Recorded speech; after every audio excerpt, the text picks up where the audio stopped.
চাইলে আমরা রাস্তায় বসে মেকআপটাও করে ফেলি, চাইলে আমরা যখন কোনো কাপড় ছিঁড়ে যায় সাথে সাথে সেটা সেলাইও করে ফেলি, কারণ আমাদের সেগুলো শিখতে হয়। একদম পরীর মতো লাগছে। তো এই লুকটা সম্পর্কে একটু বলবেন? এইটা ডিজাইন আমার নিজেরই।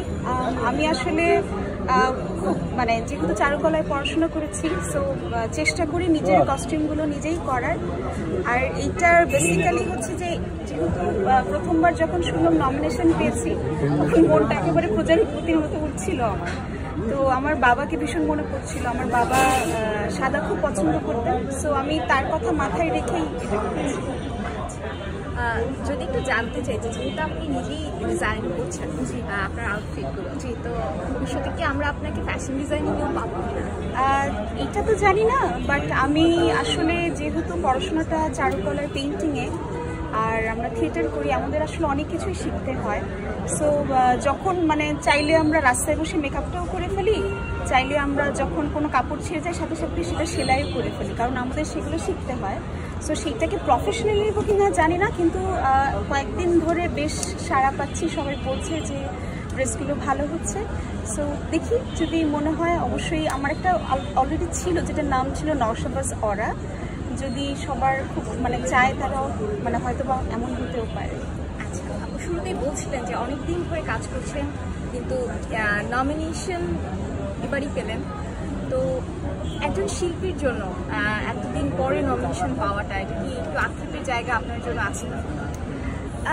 দেখেন, এখন পর্যন্ত যেহেতু কখনো নমিনেশন পাইনি, নমিনেশন পাওয়ার আনন্দটা কি সেটা আমি জানতাম না।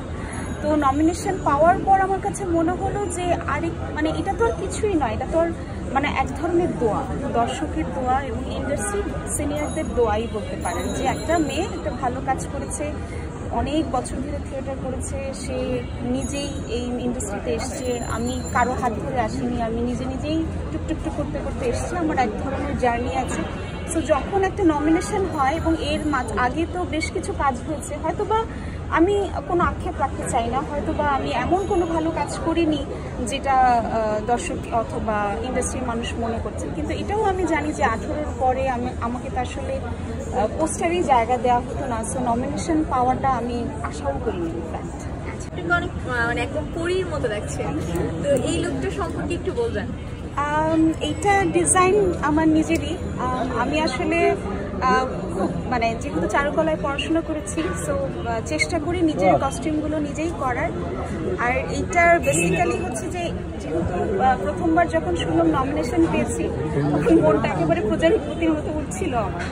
তো আমার বাবাকে ভীষণ মনে পড়ছিল, আমার বাবা সাদা খুব পছন্দ করতেন, সো আমি তার কথা মাথায় রেখেই এটা করেছি।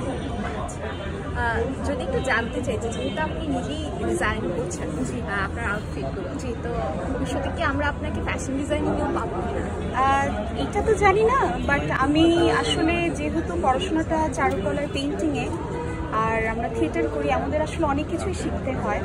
সো যখন চাইলে আমরা রাস্তায় বসে মেকআপটাও করে ফেলি, চাইলে আমরা যখন কোনো কাপড় ছিঁড়ে যায় সাথে সাথে সেটা সেলাইও করে ফেলি, কারণ আমাদের সেগুলো শিখতে হয়।